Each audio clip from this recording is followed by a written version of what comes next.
Divine Truth. Name of this presentation is Love Has Power Over Evil, and it is part of the Lessons in Love series. It was presented in Dallas, Texas, USA on the 18th of February 2012. This is Session 1, Part 1.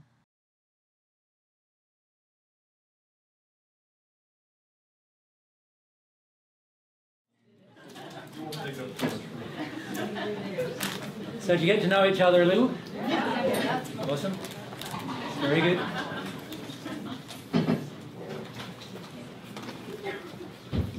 Sometimes you feel like I don't know what you feel when you meet each other, but sometimes you feel like, I'm sure I know this person. I'm sure I've had something to do with this person. And for most of us, we certainly have had something to do with each other because of meeting in the sleep state at different times. So, yeah. Okay, so we're ready for our next subject. And by the way, I thought tomorrow afternoon too, we could, if some of you, obviously this is your first opportunity, many of you, to ask personal questions. And so what I was thinking is tomorrow afternoon, if during our discussion there's personal questions that come up that's similar to the subject at hand, feel free to ask them.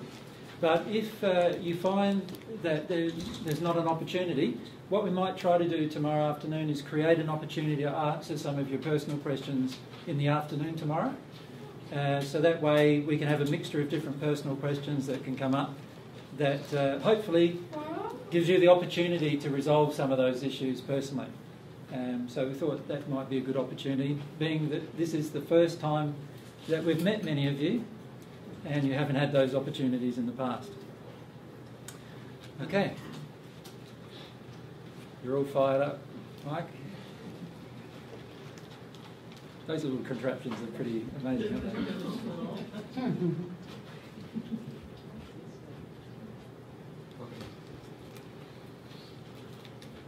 Okay, yes. No worries. G'day. All right, well, let's talk about this subject, Lessons in Love. This is a part of a series that I started when I was in Australia, talking about the different types of lessons in love. What we've already covered in Australia is lessons in love to do with loving yourself, then lessons in love to do with loving others. And today I'd like to cover this subject, love as power over evil. And I've purposely used the term evil because I'd like to define it, if we can do that. But if you think about the contrast between what the world views about love and what the world views about evil, what would you come up with? So let's, I'll rub some of that off now that you know what the lesson is.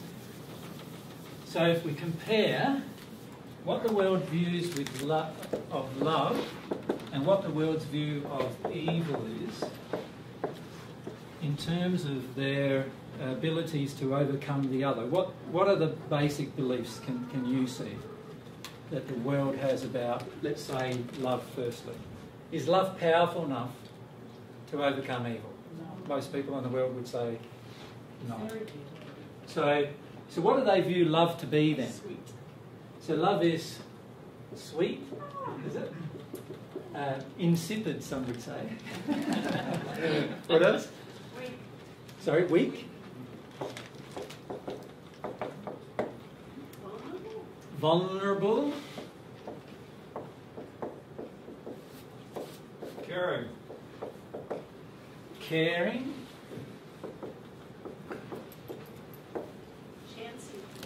Chancy. Risky? Shall I use the term risky? A fabrication of the mind. A fabrication of the mind. Many do, yeah, many have a very strong condescension, don't they? Towards love. Condescend. How do you spell it here? Yes. Yeah, is for suckers. It's for suckers, yeah. So what would you say if we used a less colloquial term? Or fools. For fools, yeah, love is for fools. Yeah, so foolish. Conditional. Conditional, yeah. Blind. Love is blind, yes, good. Impractical. Impractical.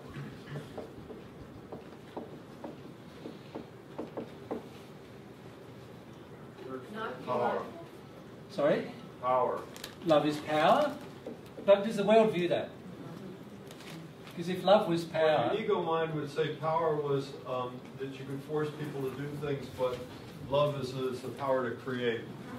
Yep, but do most people on the planet believe that? I don't. Oh, I don't know what those guys say. I would say most people on the planet don't believe that. Unreliable. Unreliable is what a lot of people believe. How many of you have had unreliable love in your life? It's painful. Painful, yes. Sacrifice. Sacrifice, yes. Fleeting. Fleeting, yes. Hurtful. Hurtful, yes.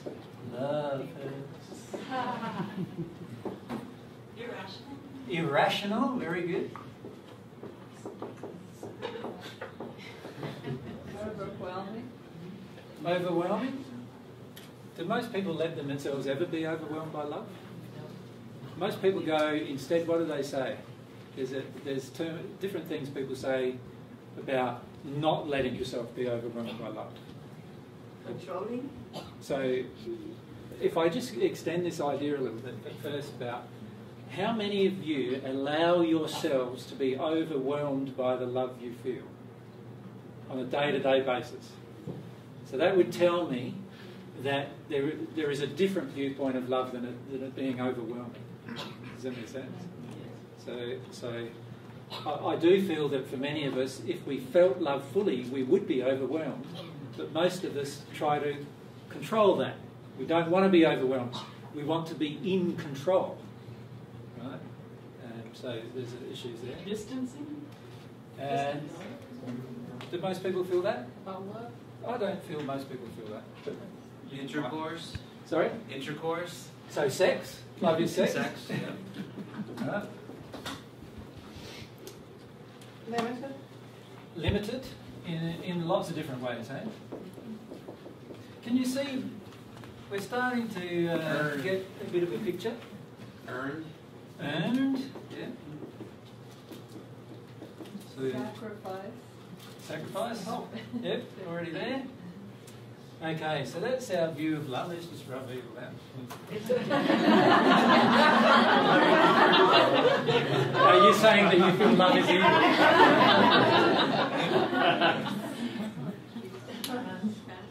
Okay. Now, can you see there's a lot of pretty negative connotations in all of that, isn't there? If you look at honestly of what we view love to be, there is often some very negative connotations in what we view love to be. Right? We don't see love as a powerful force. We see love as all of these weak things, you know, that we see it as foolish and painful and hurting, and we've got all of these concepts about love that are really quite negative, actually. Can you see? So when I say love has power over evil, people go, what? Evil has power over everything, is the viewpoint that most people have. And therefore they believe it also has power over love. Yeah? So can we see that we don't actually have, firstly, a good concept of love, but secondly, we don't have any concept of love's power. We actually, inbuilt in us now, because of all of these experiences we've had and all of these experiences of life that have caused us to believe that love is something that's insipid and weak, we have this concept that love isn't something that is practical or reliable in day-to-day life. Right? We believe this. In our soul, we believe it. In our mind, we say to other people, love is everything. In our soul, we say, love is these things. You see? Now, of course, that covers a lot of emotional hurt, doesn't it? These statements that we're making about love that many people on the planet feel demonstrate how hurt we are with love, how we have a very flawed concept of the whole idea of love. Yes? So bearing that in mind, that's our viewpoint of love. We don't see love as a powerful force in the universe. All right. Let's rub that out. Yes. How do we see evil? Powerful. Self-centeredness, Right, so we see selfishness, selfish. with a little s. Yeah. Scary. Scary, Cruel.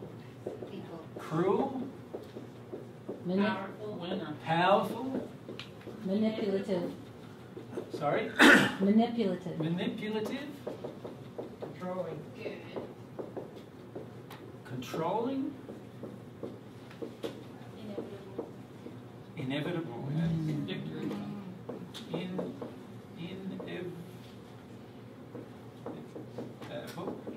Omnipotent. Yes.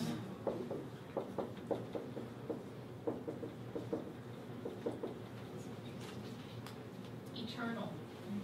Yeah, it's going to be around forever. Enduring. Yep.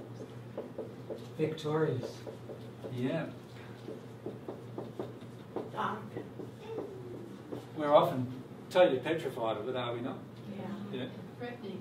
So we see it as threatening. Personified in some being. Dark.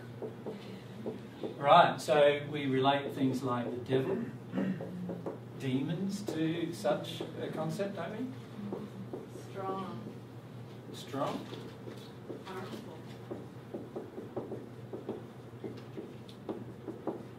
Filled with lies and deceit. Yeah, can you automatically start seeing a pattern here? Yeah. There's a duality we feel about it. Can you see that? So what's the duality that we see about evil? On one hand, we see it as powerful, controlling the way of the world. On the other hand, we see it as terribly scary. Like, can you see how we sort of have this almost like a love-hate relationship with evil? Can you see that? When we talk about love, we sort of look down upon love in our souls.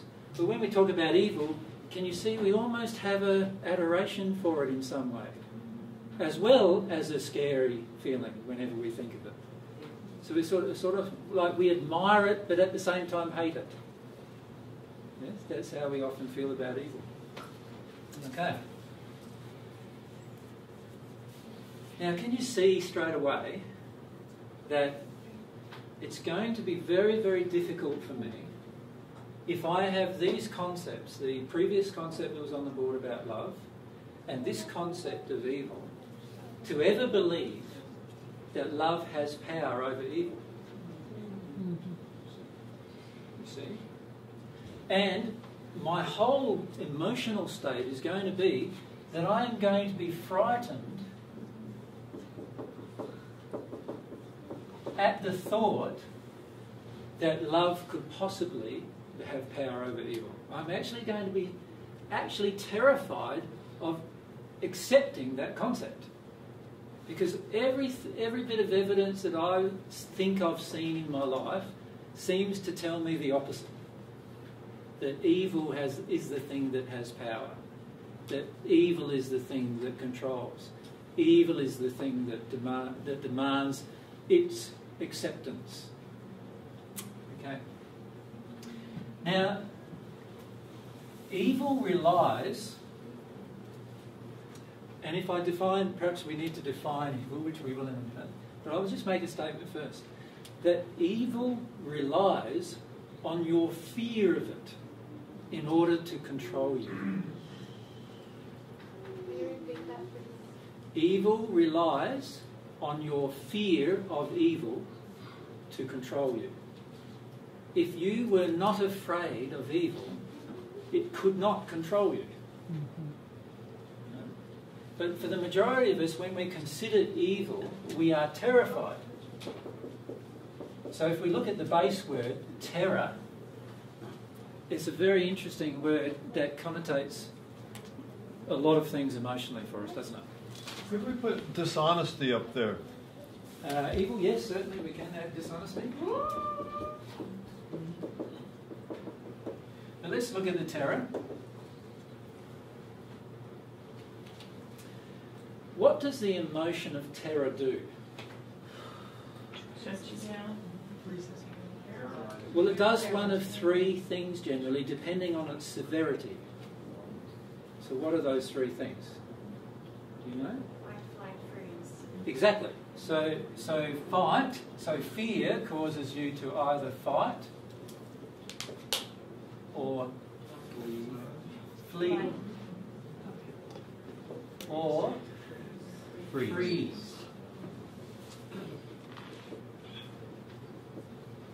That's what terror does emotionally to us. Right? Now, whenever we conceive evil, whether we're on the receiving end of it or on the giving end of it, we are generally involved in one of those three emotions. Where we wish to fight, we wish to flee, get away from a situation, or we just go into shock. Now, I've told this story before, but my father used to shoot rabbits in Australia. Rabbits in Australia are treated as if they are like vermin. They were brought from the English a couple of hundred years ago to Australia, and before then Australia didn't have rabbits.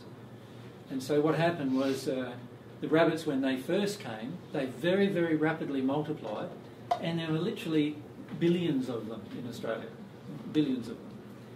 And they introduced a number of diseases, actually, to control them in Australia. Firstly, there was a disease called myxomatosis, and I can't remember the next disease.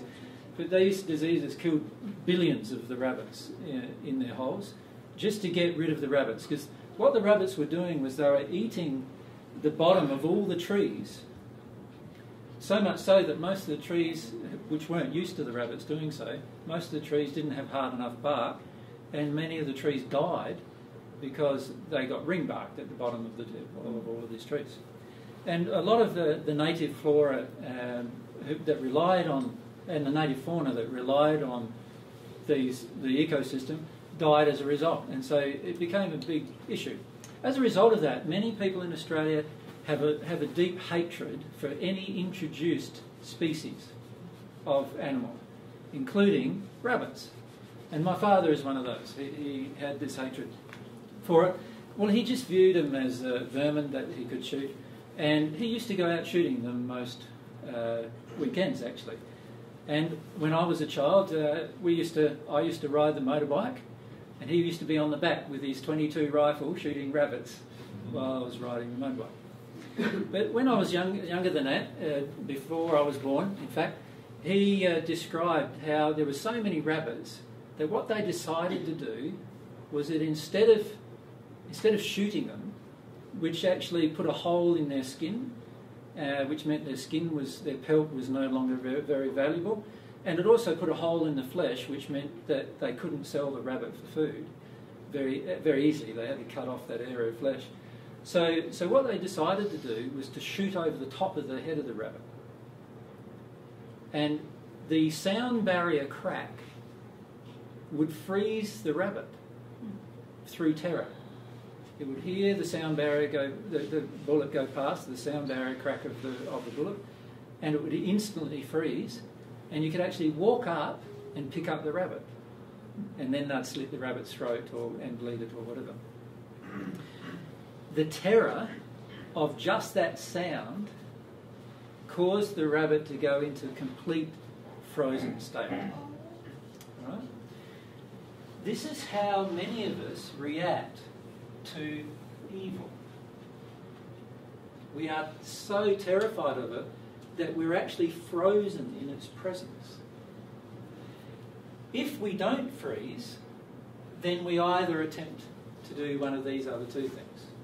We either attempt to flee it, to go away, run away from it, or we wish to fight it.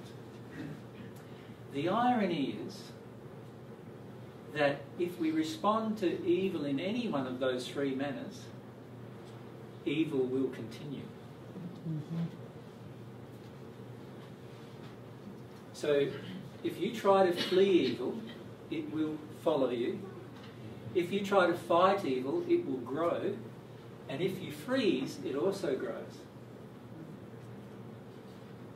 Because when you understand the psychology of evil, you start understanding why a person decides to be evil. And it's always about causing a person to be frightened so much that they either freeze, flee, or want to fight you. And you like every one of those things if you're evil. Right? So, this is our normal response to evil. And if we respond in any way, one of these normal ways to evil, we are guaranteed evil will grow. And that's why evil has grown on the planet. Yeah? If we just wait She for the doesn't moment. need it. Does she need? Okay. She probably does, yeah. Sorry, Carol. Just to pass on for you. I feel like there's a fourth way that I respond to evil sometimes, Yeah.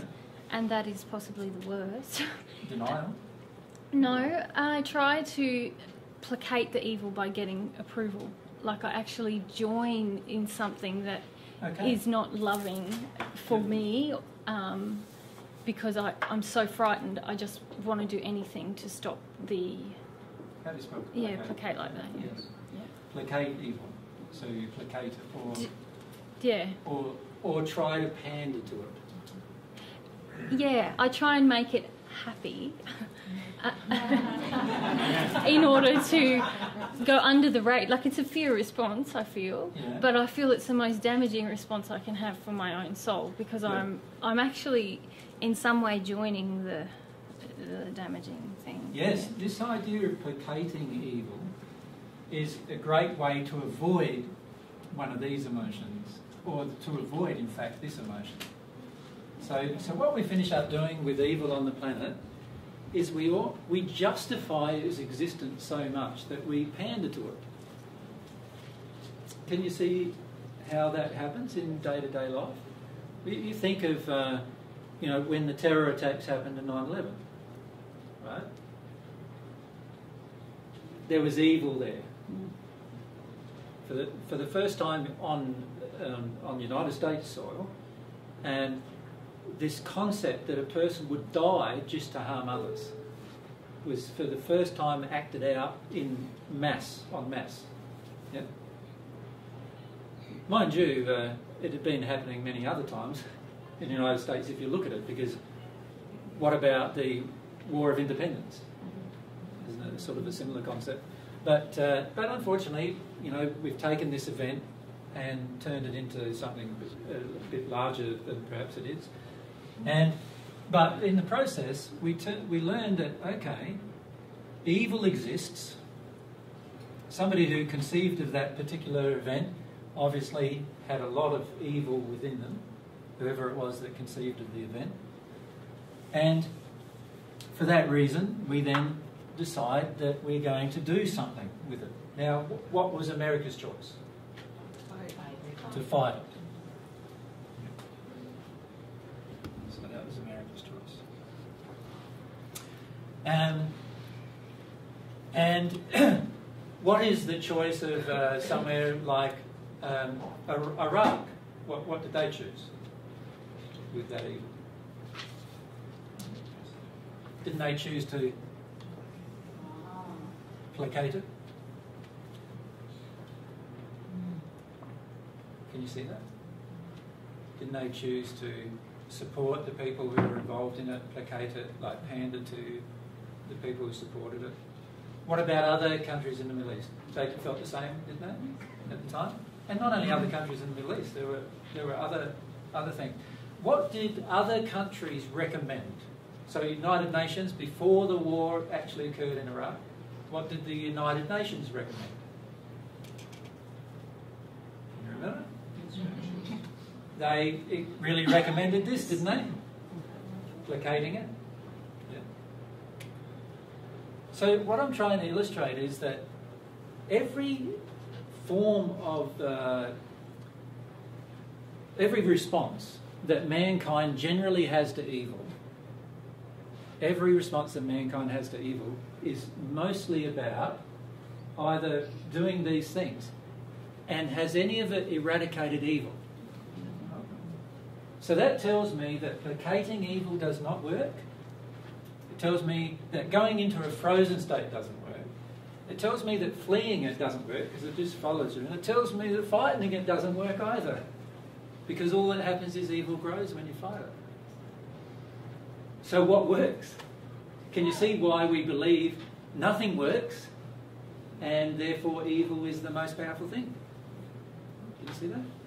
The reason why I mentioned dishonesty before, Yep. that I think anytime we're dishonest about anything, it opens the door for a weakening position, and evil moves in. And it seems like every time honesty is presented, evil runs and hides. Okay, so truth is sort of an antidote, Yeah, there you go. if we could call it that. And so we'll talk about that in this discussion, actually, in terms of a lesson of love. Yeah. So can we see that the average way we handle evil does not work? And what I'm going to propose is that there's only one thing that works. It's that weak thing that we just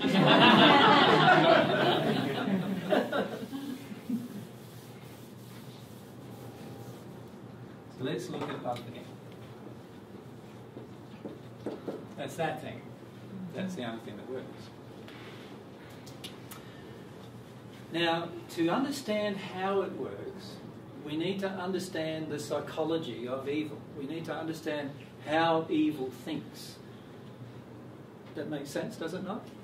If we understand how evil thinks, then we can find the appropriate antidote to it and apply that to it, and see through experience, through testing it, through experimentation, whether it works or not. Right? So let's look at how evil thinks. Or you could call it the psychology of evil, if you wanted to use longer words. So what is the psychology of evil? What causes a person to become evil? What causes a person to... Well, let's even define evil for a moment, shall we? Should we attempt to define it in terms of what is it really? What is evil really? Katharina, would you like to... I was feeling that evil is a bully, actually. Okay, it's a bully, yeah. Which means to me that it kind of So what puts does up that a mean? front. It puts up a mean front, but it's not actually going to do. It does often do what it threatens to do, doesn't it? Evil. Yeah. In fact, that's the whole problem. Yeah. It's not just a threat; it's an actual action. But let's look at the word bully. Like, what are we saying about evil in that regard? It terrorizes you. So its purpose, Overpowers. the purpose, is to what? Terrorize, And overpower. Compel and feed on fear. to compel. Yes, very good. To dominate. Dominate.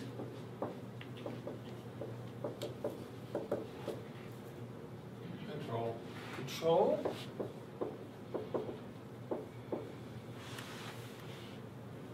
To have its way.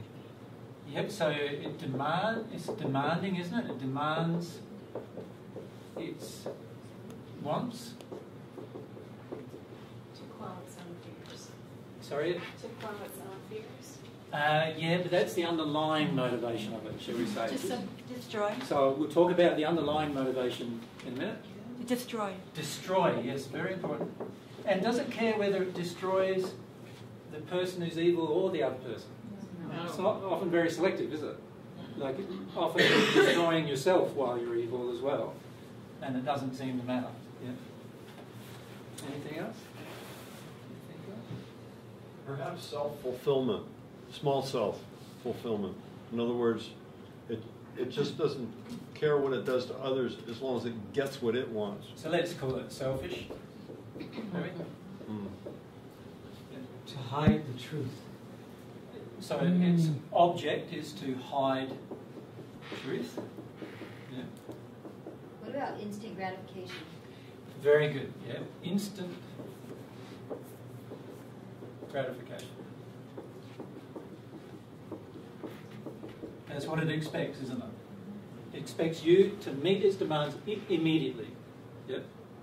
Without question, without any form of like pondering about it or thinking about it or thinking about whether you want to or not, none of that. So it's totally the opposite to free will in a way, isn't it? We're not going to have free will in the face of evil often the time. That's how evil thinks. Evil wants to create no free will. It wants to have no free will, except for itself. its own. Except for itself. Yep. Anything else? It can enjoy. Sorry, if we can, hands, if we can, I can just... What about somebody who's confused between evil and love? For instance, they do an evil act towards another person. They say, I did it because I love them. Yeah. So would evil be confusing a person or something? How would you... Can you say it self-justifies? Okay. Yeah. Manipulates. And manipulates, yeah. Yeah, that's... By the way, how many of you, just as a personal question, and I know these are personal questions that are sometimes a bit confronting, but how many of you have thought about when somebody crossed you in love, you know, when somebody, you know, you're in a relationship, I do. they cheated, you're ready for it, yeah. You're in a relationship and somebody you feel harmed you in love. How many of you have thought about trying to get them back? Not get them back into your life, but get them back and make them feel the same pain you felt. Yeah? How many of you would have loved to see that happen? Yeah. Yeah. So can you see how many of us do have the underlying emotion that creates the evil tendency sitting within us? Yeah? And so there is a belief on the earth that man is inherently evil. Yeah? Isn't it? That I do. there's this underlying belief. Okay.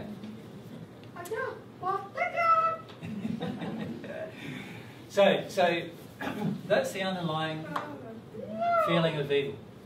Evil is trying basically to control. It's trying to gain a control and ascendancy, isn't it? It wants what it wants. That's how evil thinks. So what does it do when it thinks these things? So if that's how evil thinks, what does evil eventually do? Looks for someone who is susceptible, someone that can influence. If we can just say it again. Oh. Sorry. All right. If you put up your hand because then it gives time for Carolyn to come to the mic. It looks for someone it can influence. It does? Yeah. Someone who is susceptible to it, who can be manipulated. Yes, I agree, totally. Good. It seems like it sucks energy off. It gets people afraid and then sucks energy off of it. So it feeds on the fear of others. Exactly, yeah. Yeah, I agree. Totally. Anything else that you can think of? Yep, Jennifer, just straight behind you. Right. It controls the information that gets out to perpetuate that fear thing. It does. Yep, certainly. Yep. If we come across to the... What's your name? The man in the blue there. Sorry, Carol. In the blue? You had your hand on? No. No, oh, sorry. I didn't. All right, sorry. Carolyn's on the ball. I was just going to say it can create shame when if you were to think something like some of the stuff that you're asking, I've thought about stuff like that before. I didn't necessarily act it out every time, but I have had an initial thought of something like that, and that can create like a like a shame in yourself that you would be able to think something like that. Yes, and so if you have shame in yourself as unresolved, can you see how easy it is to manipulate your shame as well? Yeah. Like if I decided to manipulate your shame, if I knew what your shame was, then that would be an evil act, wouldn't it? Basically, it would be an act that would harm you. But that's what evil often does. Evil often manipulates the shame of others. Yes? Lawrence? It's motivated by greed. In what way? Greed in what way, Lawrence? It just wants it all. Oh, okay, wants everything, not Wants just everything. money, but Yeah. everything. Power, money. Control. Yep. Yep, everything, yeah. Don't. It takes pleasure in everyone else's pain. It does. This is a very important part that I want to write down. Just, it takes pleasure in others' pain. We want to come back to that. Because we want to see why we would do that. Why we would have a longing to take pleasure in others' pain. Aren't they just hurt to begin with? The person who's evil. Who's allowed things to reside in their I in agree. their hearts. I agree. Aren't But they just- what we're trying to do is just look at see a lot of times when we're faced with evil in our life, day-to-day life, we don't think, oh, that person's just sad. Or we don't think, oh, that person's just like, got a lot of fears of their own. Most of the time, we're in a totally different phase when we're faced with it in our personal life. We don't have any depth of, like, in our thinking, in a place when we can be reasonable, we often go, oh, well, they must have some sadness or they must have some fear of their own in order for them to take such an action. So we go like that intellectually. But then when someone comes along and murders your child, in that situation, you're now not thinking, oh, he must have had, some sadness in him, or he must have, you're not thinking that anymore, are you, in that moment? And this is what we've got to do with evil. We've got to see that the emotion, and this happens to all of us, the emotions we feel take over the intellect. And I'm not saying that's a bad thing. What we need to do is address the emotions that take over the intellect, that cause us to act in our response to evil. Whether we fight it or whatever we do to it, it's our emotions that take over the intellect in the process. And so unless we face the emotions inside of us that cause us to take over our intellect, when we get put in the situation, no amount of intellectual reasoning before that point will help us. We need to see that we need to address something emotionally to cure this issue. Yep. Do you suppose, H.A., that it's deep down, the evil is trying to achieve security for itself through controlling others? I agree. Most evil has as its cause a deep sense of fear of its own. Yeah? But unfortunately, the person who perpetrates evil is not thinking that at the time they're perpetrating evil. They're already in the what I would call the higher level emotion, not in the base emotion that creates it. So we'll look at its structure in a minute in terms of the different emotions that create evil, because we need to come to understand it to understand how love combats it. Do you understand? We need to understand evil to be able to then understand how love can overcome it, how love has power over it. Yep. Any other comments you'd like to make about evil itself? How it thinks and what it does? Yeah. It tries to separate us from love? It always tries to separate us from love. In fact, what it does most of the time is tell us that love has no power. No? Love has no power. It's interesting when we speak with spirits in the hells of the spirit world, because every single spirit who comes to speak generally believes that love has no power. They only believe in evil. They only believe that evil is the thing with power. In fact, many of them are doing this, if I can describe it to you as a picture. Imagine this is the spirit who's in the hells. And in fact, I probably should just put that spirit here. So that's the spirit who's in the hells. So today we had some women spirits who are in the hells come to speak with us. And those women spirits were had been harmed when they were on earth. They'd been sexually abused and raped on earth. They'd had sexual violence perpetrated towards them. They'd died during the sexual violence. And then they passed in the spirit world.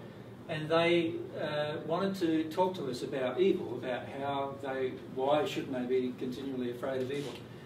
Interestingly enough, those spirits have even darker spirits surrounding them, who are men spirits, who are the same kind of spirits as the people on earth who actually caused their own death. Right? Even in a darker location. And these spirits are even motivated by some even darker spirits. So instead of them feeling that love rules the spirit world, which it does, and we'll describe how maybe later, they believe that evil rules the spirit world, and the more evil you are, the more power you have. That's their belief. And the very darkest of these spirits are the people who control the financial and political systems of this earth. The very darkest of these spirits. And they use forms of threats and blackmail and so forth of potential events to get these people to do the harm to these people. Do you understand? These people here, even the ones who are harming these, are totally frequently guided by even darker people who are more threatening to them. They are more frightened of them than they are of anything else. So fear is a huge factor in evil, even when after a person has passed. That's kind of... Just wait for the mic to come down. Well, it's kind of disheartening to think that not only are we fighting this on earth in the physical, yes, but now you're saying we've got all this other, energy around us, and yes, that's sort of that's disheartening. Disheartening is a good word. There's another word that we often feel when I start a discussion like this, and that is hopeless. Right. Yep. These are often feelings that come up in a discussion. Now, I'm not saying all these things to totally dishearten you and make you feel completely hopeless. However, they are emotions. These are often emotions we feel when we face the truth of evil on the planet and the truth of evil in the spirit world. In the first dimension of the spirit world, so there's other dimensions in the spirit world, lots of them, but the first dimension of the spirit world is almost totally populated by people who believe in evil.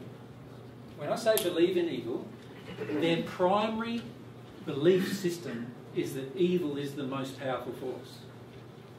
Now, there are some of them who are petrified of that, and there are some of them who love that. But collectively, they believe that evil and terror is the most powerful force. So when we come to talk with them, the spirits, they feel the same thing you feel. Disheartened, hopeless. They just feel like there's no other way than to pander to it.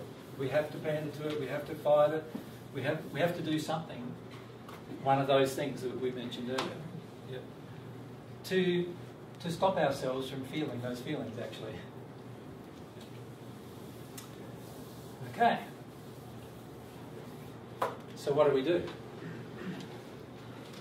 AJ, do you suppose if indeed, just wait for these people are trying... Can you wait for the mic? These people are trying... Evil, we'll say evil, whether it's people or spirits or whatever. Yeah. Okay, if they're trying to gain security by controlling others, perhaps really all they did is they need real love in their lives. I agree. And that's the answer for them, right? It is the answer, but we now have to define real love. Because remember when we wrote love on the board up there before? Yeah, that one doesn't work. That's our opinion of love. Not very impressive. And that didn't seem very powerful to me. Does that make sense? Yeah. I'll let you take over on that one. So So that's the issue we face, is that real love potentially has the way to solve this problem, theoretically, and we need to find out how. To be practical about the discussion, we need to come up with practical circumstances and situations to demonstrate how real love can solve the problem. But we need to know what real love is. It's no good thinking that real love is insipid, weak, and all those kind of things, because real love isn't any of those things. But it's what we believe real love is. And unfortunately, because we believe real love is like that, we then feel that it has no power. So the problem we face is that when we talk about this evil versus good discussion, and I find it very fascinating because Hollywood is awesome. Honestly. The reason why is it's a reflection of what we as a society believe about these things. Right? And what do you see in most Hollywood movies? Good wins at the end. Good always prevails. It might be really violent. Sorry. But let's define good. What does Hollywood define good as? Superheroes. Well, no. Fighting back. Ah, yes. They're the ones who fight back with righteousness on their side. Right, that's it. Isn't that the definition? Semi-automatic. A semi-automatic gun or an automatic rifle. Killing all the evil ones. And then the good triumphs. Is that what we're talking about here? I don't think so.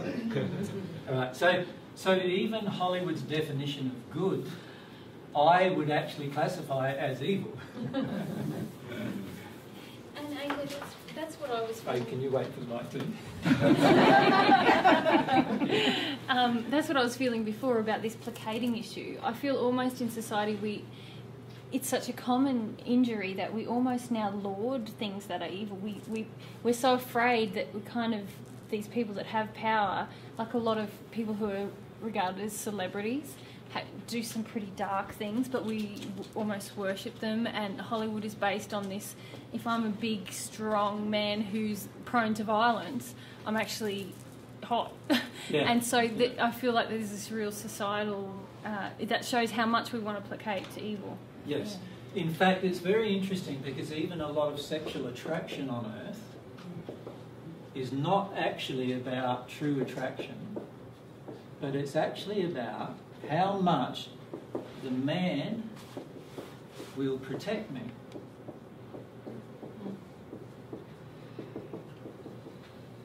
From evil.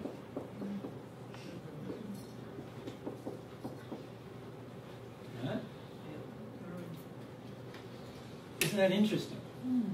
We're actually wanting the man to be partly evil so that he can protect me from evil. Yeah? And a man who's like that is viewed as a good man. He's a good man. He's a good man if he reverts to violence with a just cause. That makes him good. Of course, the definition of a just cause varies widely depending on the circumstances. And sometimes the just cause just gets down to my cause, or whatever that is. Yeah. But this is the problem, is even a lot of what we view as attractiveness on the planet is all about placating evil. It's all about whether this person will be able to placate evil. And if he can, then I'm attracted to him. Or if he can fight evil, I'm attracted to him. If he runs away from evil, what do I feel? He's weak, insipid. Yeah. And if he's a what's the word I'm looking for? Person who doesn't go to war is called pacifist. Yeah, sorry. And so if he's a pacifist, what do I feel? It's great. He's got no courage. I think it's great. Yeah.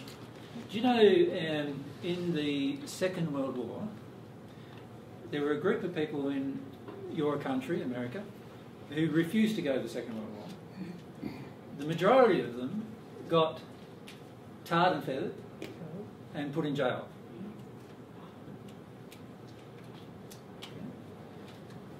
Why? Unpatriotic. because not going to war was viewed as unpatriotic and weak, cowardly, and so forth. Yep. So interesting, isn't it, that we even societally have this viewpoint that evil is the only thing that can overcome evil. But we don't call it evil, we call it good, and the reason why we call it good, it's just the same as evil, it has the same actions, it's still violent, but it's righteous. It's righteous violence. Right's on your side, so you can be violent if right's on your side. That's the viewpoint. Yeah. Is it working? No.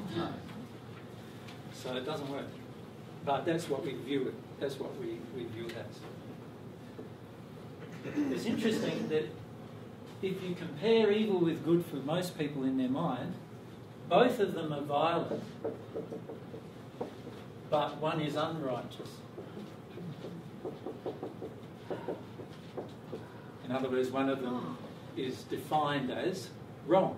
Now, for each society, the definition of wrong differs. So, for instance, in your society, the definition of wrong is a Muslim with a machine gun. In a Muslim society, the definition of wrong is America with an atomic bomb. Can you see the definition of righteous versus unrighteous just differs depending on the location? But both resort to violence. Both. Both resort to violence. It's entertaining in Okay, itself. wait for the mic. Wait for the mic. Fire away. That was just a joke, though. It's entertaining in itself. It's entertaining in itself. In the movies, perhaps, but it's not very entertaining in real life. Correct. In real life, it hurts. I was going to say that it seems that one of the inherent problems with trusting love is that we can see violence. You can see the overpowering of something. You can see the action. But with love, it's like it happens behind the scenes with God's laws, and they're invisible. So it's hard to trust, or it's hard to develop the trust in love, because it happens in the invisible realm, as opposed to right in front of your face, someone's dying. Yeah, I can't agree with that, Jennifer. Okay. And I understand that's the conception that many of us have. Mm-hmm. But the reason why we have this conception is because none of us have really seen love on the planet really at this point. And the reason why we then start feeling love is sort of like an invisible force, but love isn't like that. It's actually a very, very powerful force, and we'll talk about the power in it as we go along in our discussion today and tomorrow. But if I can just go back to this idea about violence, if we can for a moment. Let's look at what we're basically saying on the planet is that if the violence is righteous, then the person who conducts it is good. We're saying that if the violence is unrighteous, or in other words, doesn't have right on its side, then it's evil. But I would like to say all violence is evil. In other words, there is no such thing as unrighteous or righteous violence. It is all unrighteous violence. Does that make sense? Yeah. Now, many of us inside of ourselves emotionally have yet to come to that conclusion. Many of us, at our deepest, darkest moments, many of us do feel there is a justification for resorting to violence. Now, can I give you, before you put it, can I give you one major way that we view this?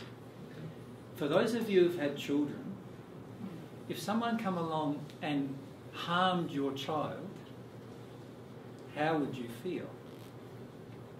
How many of you feel at the moment you'd possibly resort to violence? See? Yeah. The reality is the majority of us would possibly resort to violence in that situation. If we had the opportunity. if there was no law against it. If there's a law against it, now we want the state to resort to violence for us. Isn't that the same thing? Yeah. Just somebody else doing it for us, so therefore we're asking the state to be, in my definition, evil, just so that I don't have to feel that I am. That's the reality. Yep. Okay. This goes back to the Old Testament, an Yep. eye for an eye, a tooth for a tooth, doesn't it? Yes, it does. Some very strong religious flavour to this good versus evil discussion. The eye for an eye, which, by the way, is in both the Christian Bible and the Quran. Interestingly, right? Eye for an eye, and as Gandhi said, makes the whole world blind. Yes, because the reason why it does is because if I take out your eye, there's no other, then you won't be able to see to take out mine. And so what you end up doing is taking out somebody else's generally, if you resort to that violence.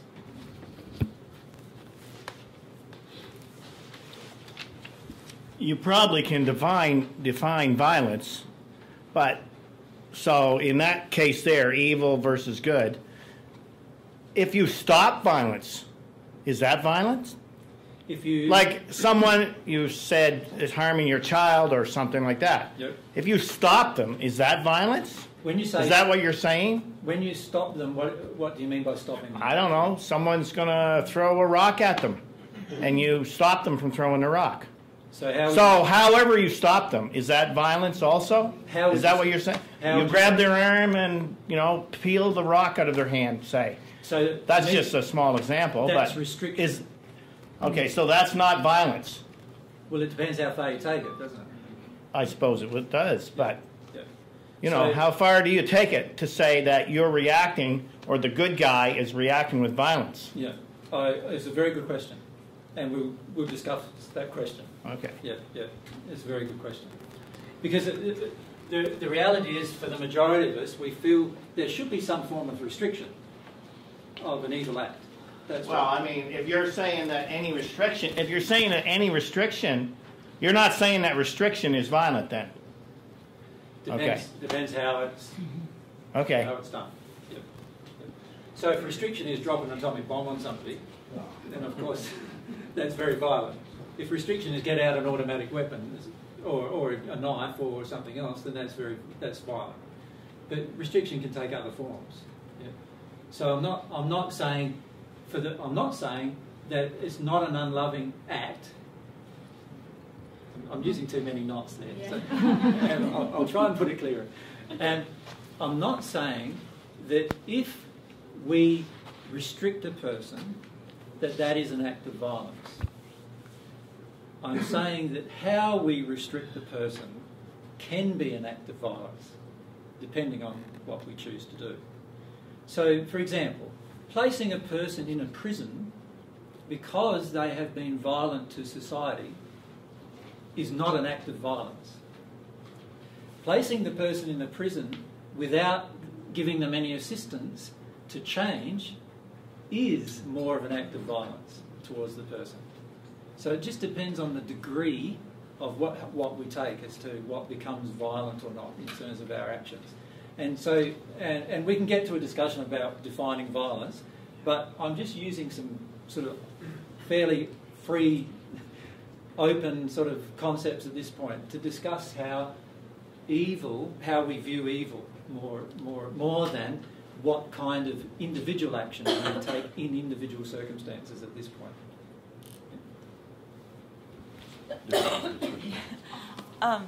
When someone's using their free will disharmonious with love, I think we often feel like it might be okay to violate their free will in order to sort of enforce being harmonious with love.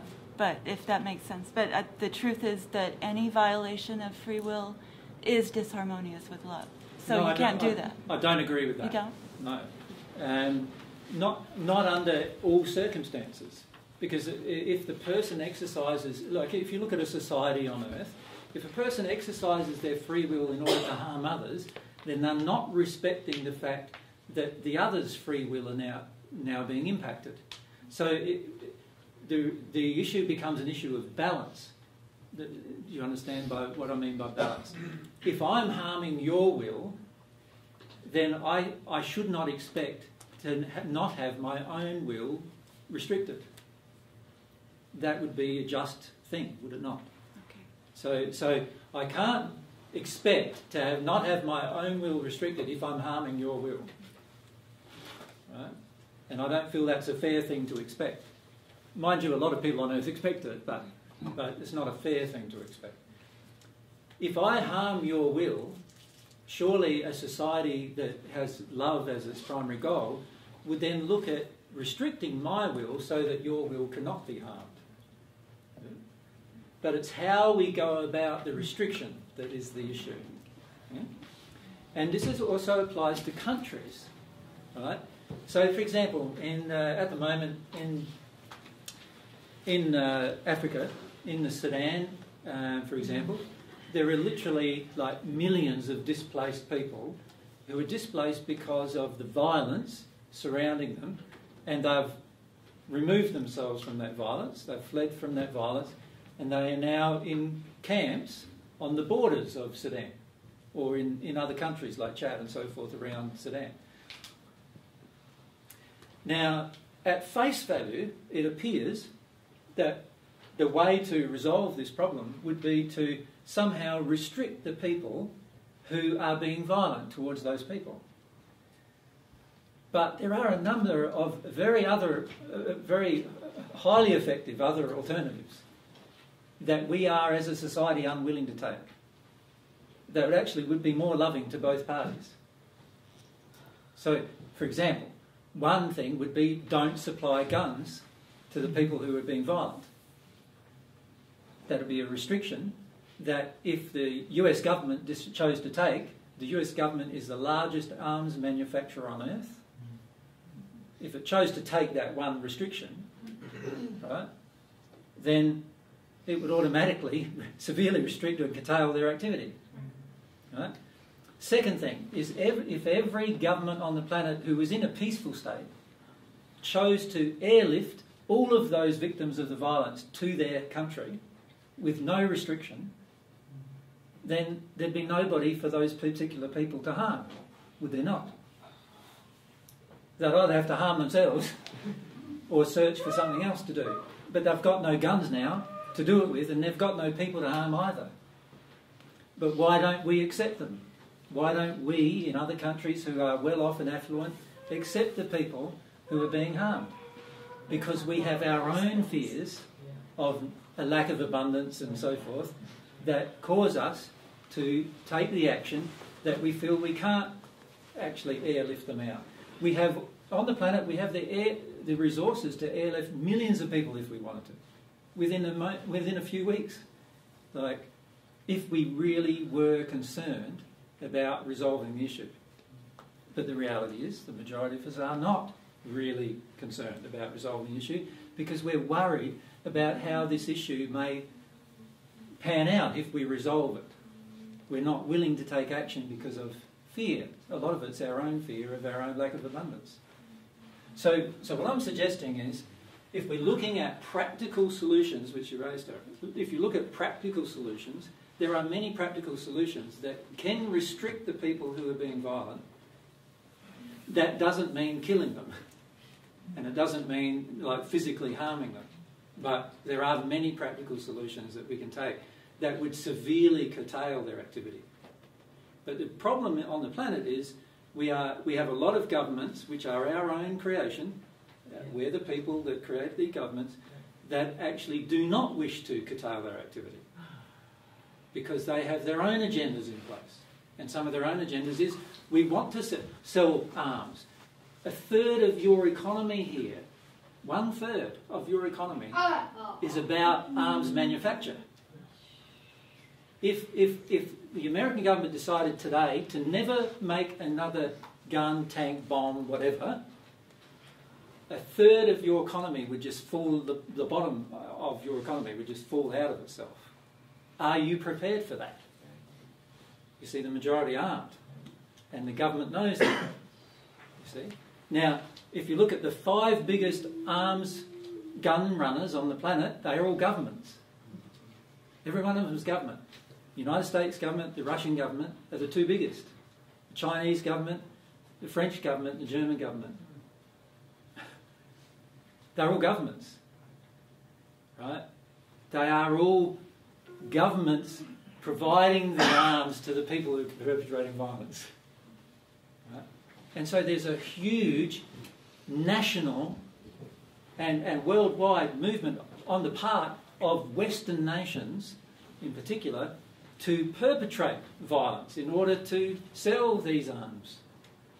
They love the threat of fear because then we can sell more guns. We can sell more arms. And these are areas that we need to look at, emotionally look at as a society if we wish to change this issue. Can you see there's quite severe issues with it? I have another solution that might work. Of course, it's not going to happen anyway, neither is yours, but they're great solutions. Yeah. Is that if, first of all, we stop selling them bullets. Yeah. Okay, that's a good start. That's a then great try and figure out, what are they fighting about? Exactly. And then you would find that they're being manipulated by somebody. Exactly. And then they could say, oh, that's it, and quit fighting. Yep. So truth has a lot to do with it. They're being lied to from somebody. Exactly. Exactly. So, otherwise, why would they be killing their own people? And also there's a personalisation of global issues. Your government did this with you in 9/11. They personalised the issue to be a part of each one of you emotionally. Yes? And our government did the same. We went ahead with Iraq in Australia, exactly the same as you guys did. And the government personalised the issue. They tried to make it into an issue of your own personal safety and security. Now, don't you think there's clever people on the opposite side of the world doing exactly the same thing against your government? Of course. Right? And this is what we need to actually deal with. So let's get back to this issue of love combating evil. So I'm not talking about the world's definition of good. Because the world's definition of good is if you're evil but righteous, that's good. That's the world's definition of good. Does that make sense? So I'm not talking about that. I'm talking about, firstly, that's a statement I'd like to make. But secondly, I'm talking about love being the cure. But we need to see how love is the cure. Does that make sense? If we don't see how love is the cure, then it's impossible for us to actually embrace it as a feeling in us that we want to actually address. You see, at the moment, you remember all the things we wrote down about love right at the beginning? The net result of all of those things is we viewed love as weak. Did we not? We viewed love as hurts, pain, weak, all these other things. That's what we viewed love as. Now that kind of a love is not going to be the cure for anything.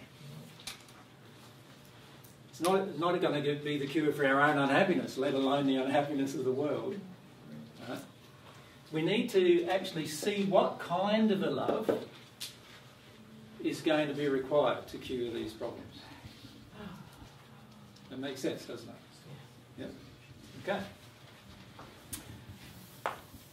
So, all of you intelligent people, well educated. So what kind of love is going to solve the problem? Now, don't go bandying terms around with me without defining them. Like, what do you mean by unconditional love? What do you mean by that? Non-judgmental love? Well, can we look at it from a... Let me put a scenario to you. A person comes to you and to your family. They barge into your home. They put all of your children at gunpoint, right? and they threaten you to do something. They threaten you to maybe you're a bank manager and they threaten you to open the bank, right, or whatever. Now, initially you might refuse, right? Initially you might refuse. So what do? Shoot one of your kids.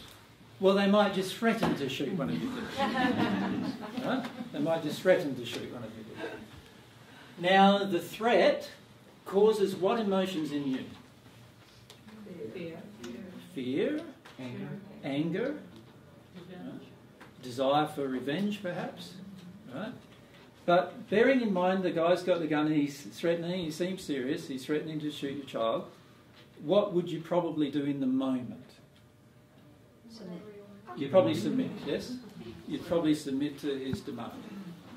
So you give him the codes to the bank vault, he opens the bank, and then he shoots all of the family anyway. That's what evil would do, isn't it? Evil would probably do that. And because evil doesn't have any, what do you call it? Conscience, or it doesn't have any integrity either, does it? It doesn't have any integrity of I'll agree to do something and then I'll stick to my word. It doesn't say that. So evil would go ahead anyway. Now, let's say though that they decided to kill that child anyway, and how would you feel? Would you feel unconditional love? That's the question I'm asking you. Now, can you see the majority of us would not? Right? We'd feel a desire for revenge, a desire maybe to even attack the person involved if we could. We'd try to find a way to harm the person in the way they've harmed us. And there's even been cases where a person's tried to find their own children and harmed their children once because their own child was harmed. In other words, what we finish up trying to do is create the same pain as has been created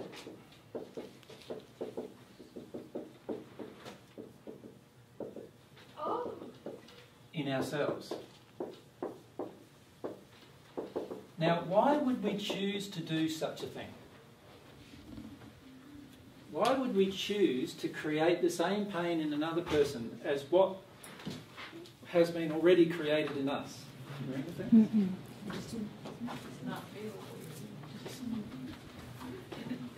As sort of a commiseration, like, so you know how I feel, sort of feeling? So, yeah, the underlying thing is, you know how I feel now. Right? That's the underlying emotion. But why would we choose to do that? There's an underlying driving force that causes us to choose to create the same pain in another that's already within ourselves. I have no idea. We didn't work through it. We need to find it, don't we? Yeah. So we don't have to feel our own pain? So we don't have to feel our own pain. So can you see? The underlying choice we've made is to not feel our own pain,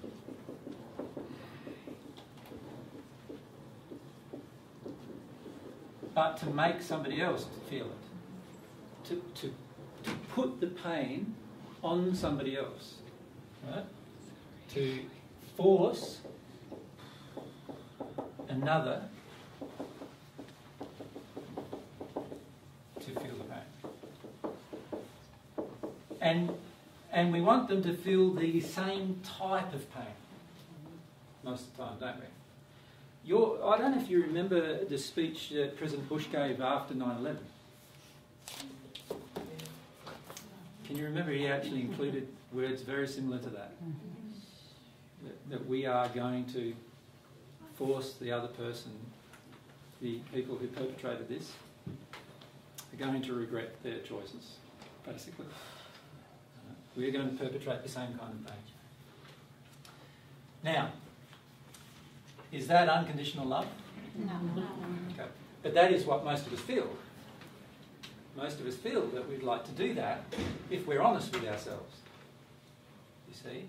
So can you see that for love to be unconditional, there has to be some kind of change within our own heart that would cause us to not resort to these actions.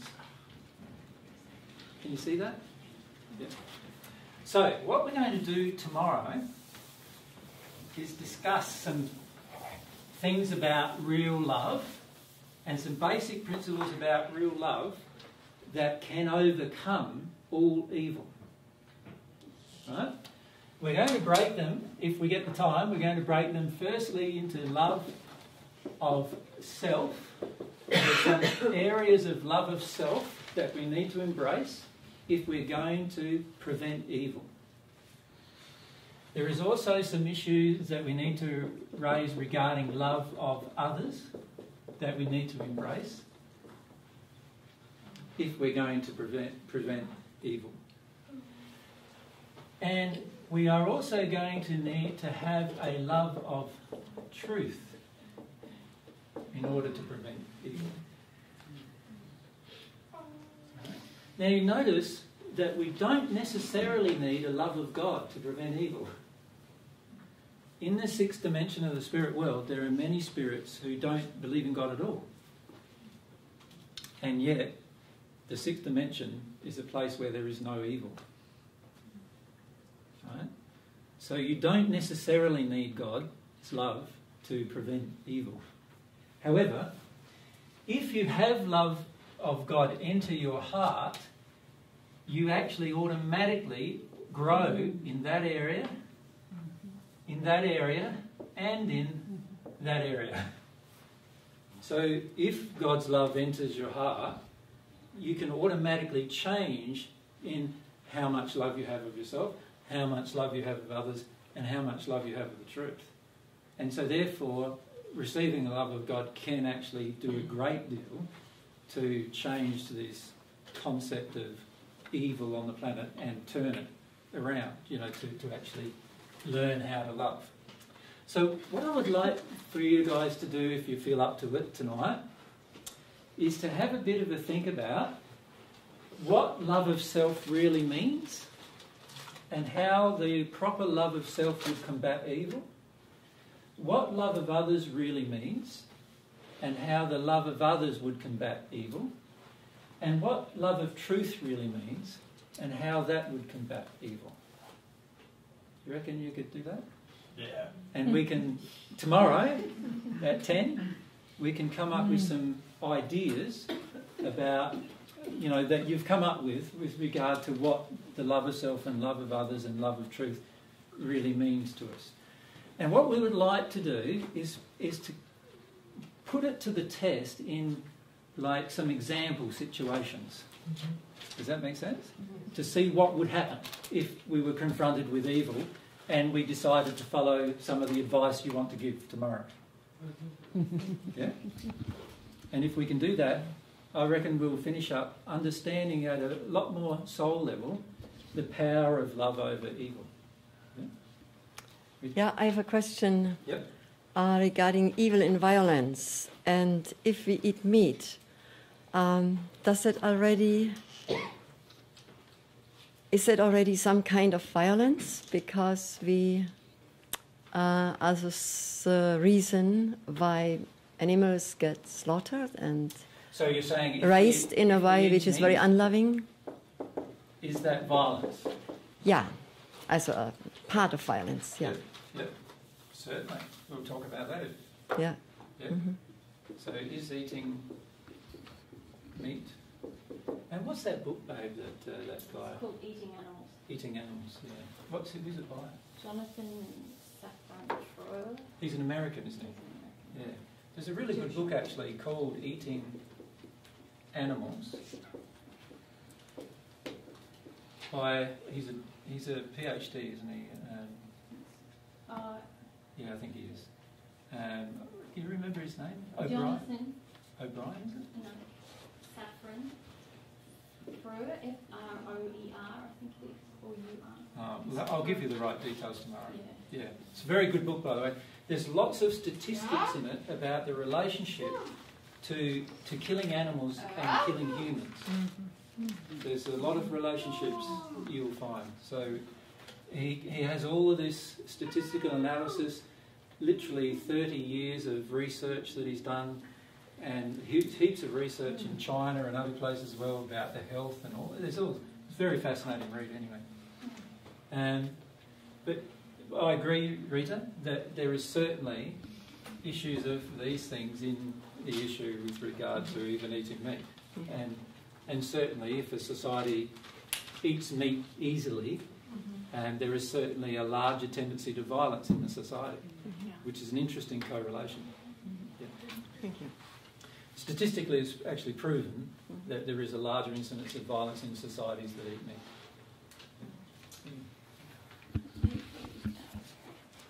Sorry, Greg?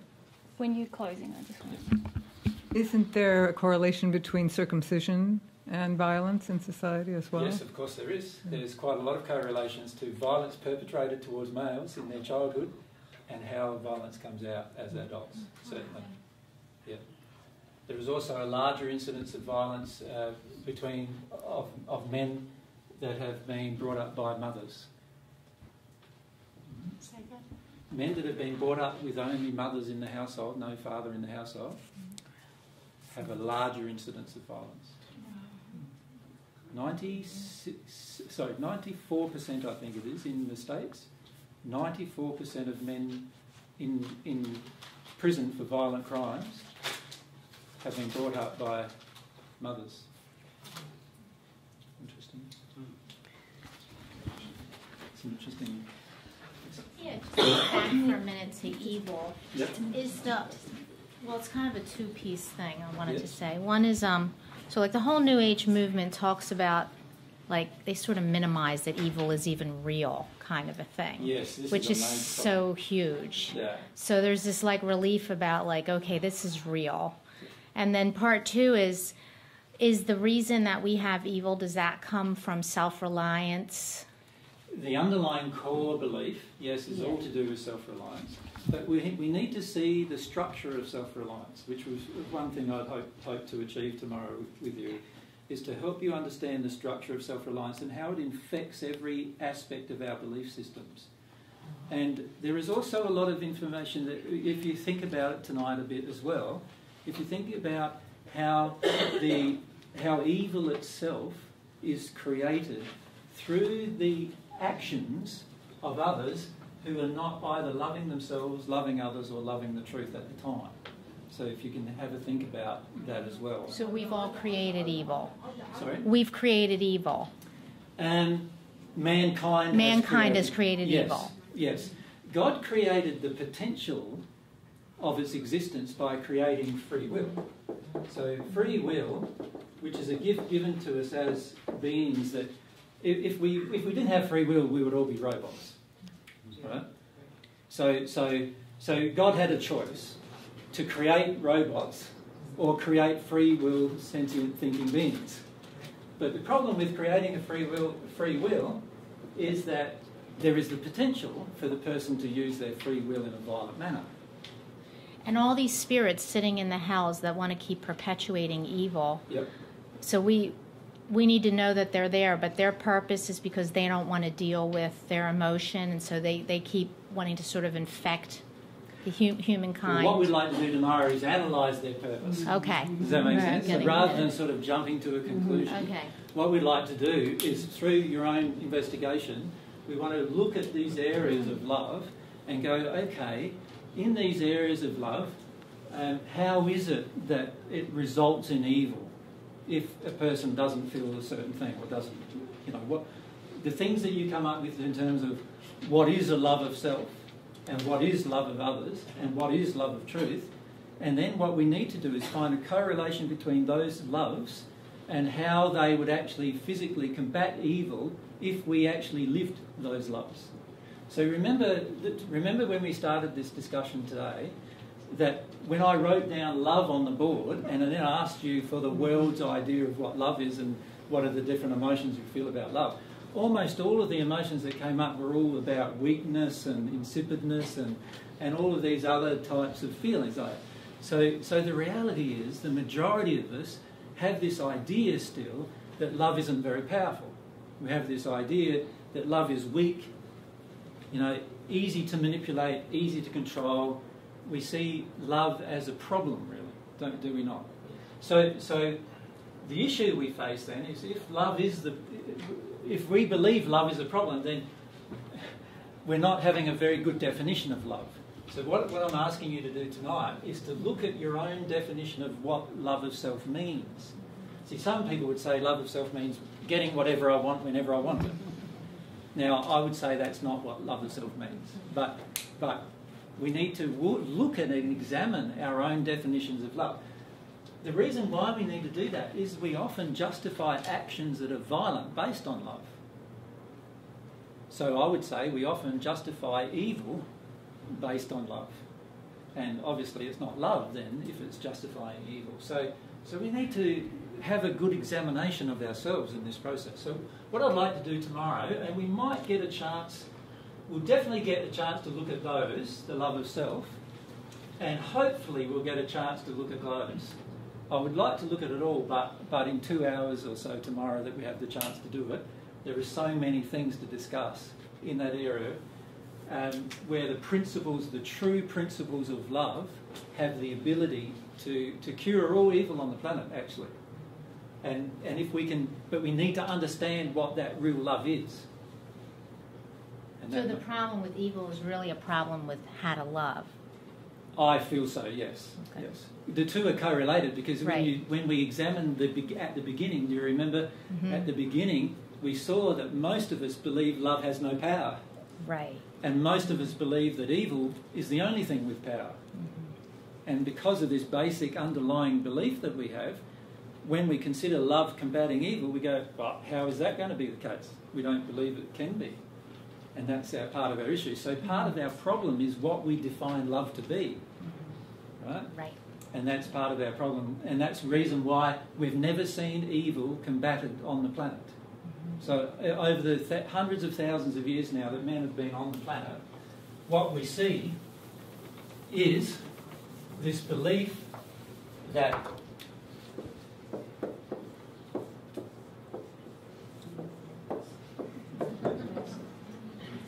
now many of us would hope that that's not true, and we hope that this is true. That's what we hope. But if you look at the reality on the planet, it's really the other truth, isn't it, at the moment? And so what we've got to do is find out what kind of a love is it going to be before love actually rules. We need to really analyse ourselves to see what kind of love is going to be necessary within me before I have the power to change evil on the planet. That's the question we all need to ask ourselves. What is the kind of love? What is the qualities and characteristics of this love that we're going to need in order for evil to be changed, in order for evil to not be honoured anymore as the ruler? Yeah? I found out in these 4 years that when I do the right thing, not only it's not recognized, but I get more rebuked for it or more hatred for it, a lot of projections for it. And it feels really hard to do the right thing or the loving thing or the truthful thing. It feels so hard to tell the truth, so hard to be loving. Well, I would put to you that if it's real love, that won't be the case. If it's love that is tainted with addiction, then whenever we act upon the love tainted with addiction, we'll get a response, and if the response isn't what we want, then we'll feel hurt. So this is where we've got to think about those things, like what is real love of self? What is involved in the real love of self? What is real love of others? So does real love of others feel hurt when another person doesn't accept it? No. But often our love feels like that, doesn't it? When we love somebody and we can feel them rejecting our love, what do we feel? often we feel hurt. So that tells me it's not real love. Right? And what does the real love of truth, what is that going to demand of us? If we really love truth. In every single circumstance, in every single situation, without any limitations, what will that do to us? That's what we've got to consider. Yes. I found it interesting that when you had up the thing about good versus evil and righteous violence versus unrighteous, you weren't just describing Hollywood, you were describing Christianity. Exactly. Which basically says that if you have a lesser sin like working on a Sunday or not being a virgin on your wedding day, that the cure is actually the greatest sin of murder. And not just murder, but being stoned to death. Yes. So even our most loving example, which is supposed to be Christianity, believes at its core that you can overcome maybe lesser evil with stronger, more powerful evil. Spot on. And almost every religious faith on this planet believes the same thing. Yeah. So we obviously have to change our concept of love. We have to get, that concept that we began with today. We have to get that concept of love, and we've got to grow from that concept. We've got to start seeing what real love would do, not the love that we've all experienced in our lives would do.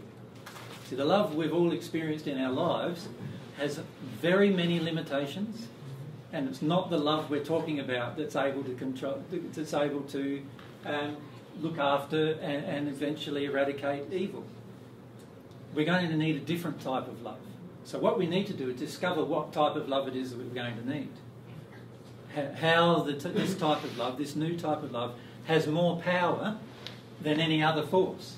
It needs to somehow have so much power that even within ourselves, remember I said in this discussion, when we have evil perpetrated against us, we often resort to one of those 3 or 4 things that we mentioned, like fight, flee, or freeze, or, as Mary mentioned, pandering.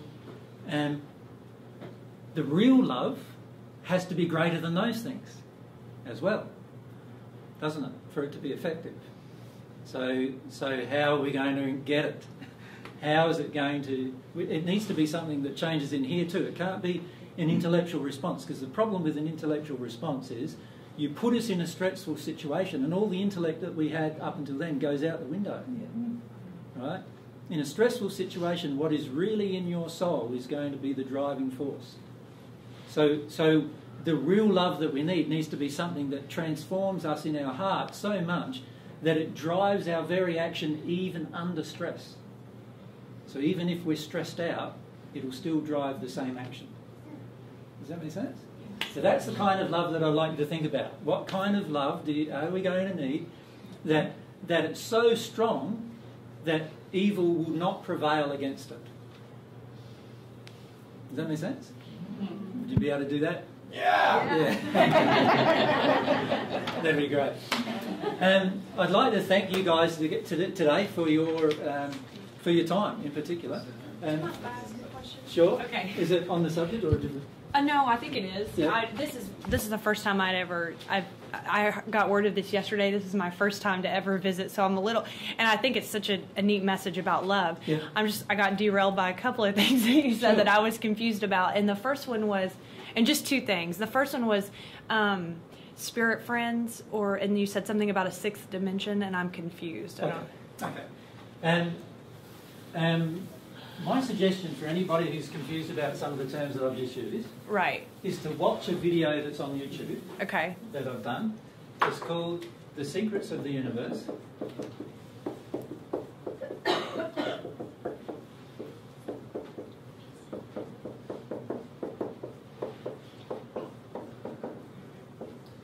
If you look on YouTube, there's a thing called Divine Truth Channel. A friend of mine has put it on there. Okay. Divine Truth Channel. Okay. And on there there'll be a list of different talks and discussions, and one of them will be The Secret of the Universe. There's 4 parts to it. Altogether it's 9 hours, unfortunately. But okay. We'll make some popcorn. Okay. So there's part 1 and part 2 to it. I think you covered it part 1. And then there's a Q&A where people ask questions. So I go with the part 1 first and then the part 2. Okay. Now, in the part 1 and part 2, I outlined the basic structure of the universe and what happens when you die and a number of other things in that process. And it describes a lot of the basic principles of what I'm describing. And then you can use that as a basis to understand a lot of other things. So my suggestion for anybody who has found it a bit of a struggle with some of the things I've mentioned today, to look at that talk. Okay. Yeah. And it goes into the spirits. It goes into the spirits. There are both friends and... Okay, and then my other question was, because this is what got me here, which I thought was very intriguing, but that's why I'm here, because I didn't know if you were going to talk about you or any of that, but I wanted to know, because you had mentioned talking in the 1st century. Yeah. And so that part, and that was the part of your website that got me too, and that's why I'm here. So you hadn't told, or I was curious about that. Okay, yeah, just that I'm Jesus, you mean? Or yes. Yeah. And I don't talk about it that much. In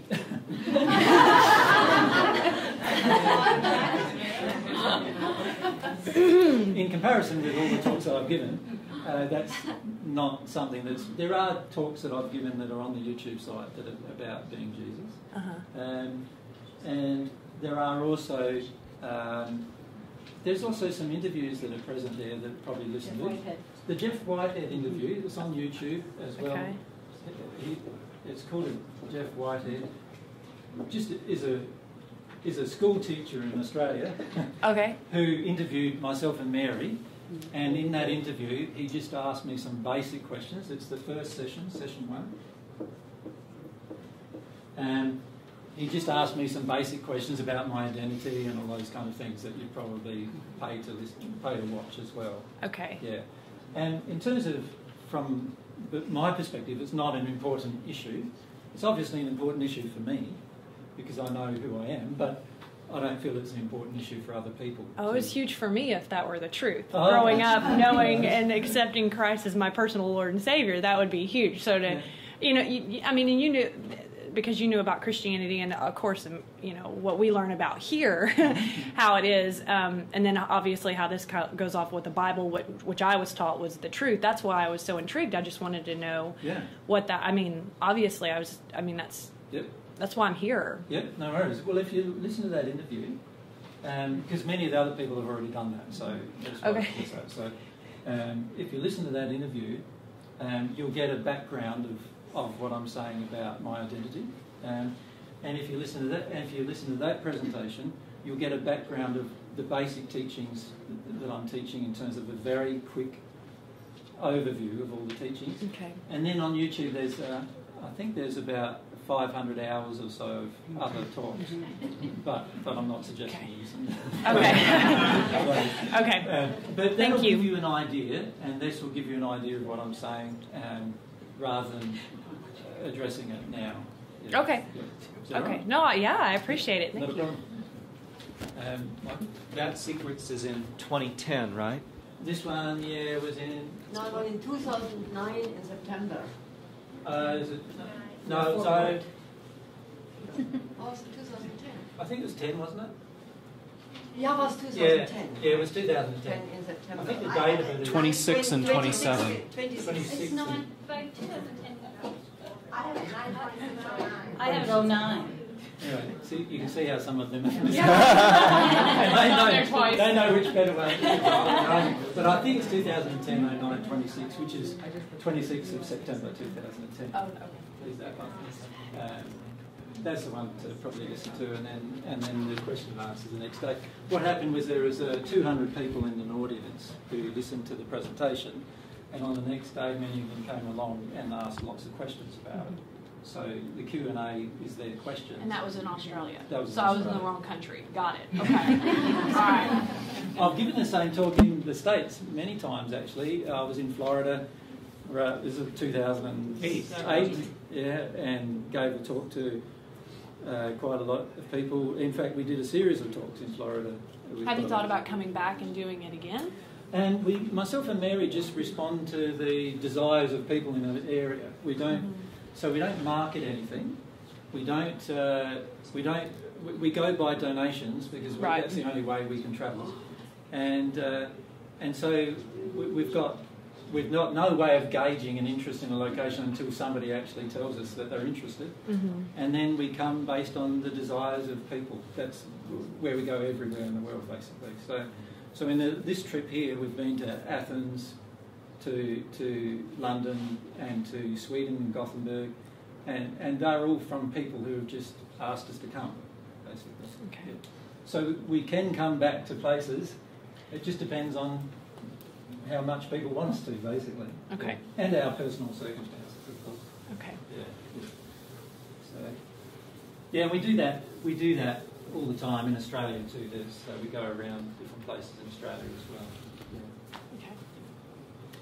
Hey Jay, could I ask you a question Of the audience? Well, Patricia and I don't have a place to stay yet, so we Right. thought maybe we'd split the cost of a room in the hotel or something like that. Right, So if yeah. anybody wants to offer that, we're... Yeah, there was somebody who said that. I do have an extra queen-size bed if you guys want to stay there. Really? It's not here, though. Oh. It's at the Best Western. Is it 3 miles from here. about 3 miles?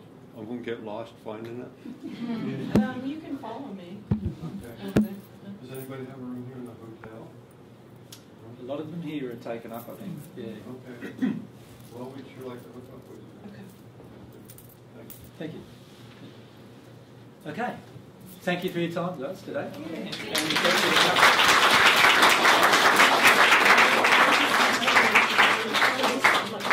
Mary just wants to mention something. Just that there's a cameraman and a journalist here from Channel 9 in Australia, and they've asked if any of you would be interested in speaking to them. I said that was completely up to you. I gave them permission to film AJ because I knew he wouldn't care, but they also told me that they wouldn't be filming you without your permission. So just so you know, that's there. Yep. And was there anything else? No, that's it. All right. Thanks for a great day. It was good to meet you guys. Yeah.